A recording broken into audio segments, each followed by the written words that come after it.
రవిశంకర్ గారితో నాకు దాదాపుగా 20 సంవత్సరాలుగా పరిచయం ఉంది. ఎన్నో సందర్భాలతో వారి దగ్గర ఎన్నో డిస్కషన్లు ఎన్నో కూడా చేసుకోవడం జరిగింది.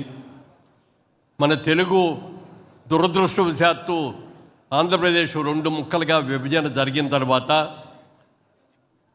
ఆంధ్రప్రదేశ్కి క్యాపిటల్ కూడా లేని రోజుల్లో చంద్రబాబు నాయుడు గారు ఆలోచించి అమరావతిలో పెట్టాలి అని నిర్ణయం తీసుకొని రైతులకందరికీ ఒక విన్నపం చేస్తే కోట్ల రూపాయలు విలువ చేసేటటువంటి 3 పంటలు పండే 35,000 ఎకరాలు తీసుకొచ్చి ఇవ్వటం జరిగింది.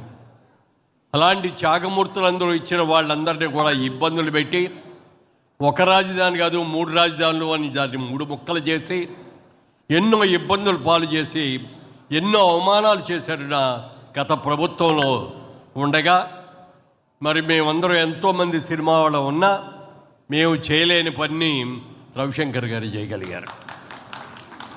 చాలా డేర్ చేశారు, ఎంతో ధైర్యం చేశారు.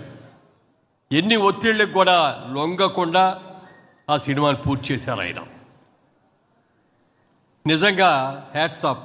ఆ సినిమా చూసిన తర్వాత వారికి మనస్ఫూర్తిగా అభినందించాం. సినిమా వాళ్ళ మేము చేయలేని ధైర్యం మీరు చేశారు సార్. తప్పకుండా ఒక జర్నలిస్ట్ అనేవాళ్ళు ఎప్పుడైనా మంచిని మంచి అని పొగడాలి, తప్పుని తప్పు అని ఖండించాలి. అప్పుడే జర్నలిస్ట్ అంటే ఏమిటో దొరుకుతుంది. అలాంటి నెంబర్ 1 జర్నలిస్ట్ అని మీరు నిరూపించుకున్నందుకు సభాముఖంగా మీకు మా హృదయపూర్వకంగా కృతజ్ఞతలు తెలియజేస్తున్నాను. రాబోయే రోజుల్లో ఈ తెలుగు 1 ఇంకా అభివృద్ధి చెందాలని కూడా మనస్ఫూర్తిగా కోరుకుంటున్నాను.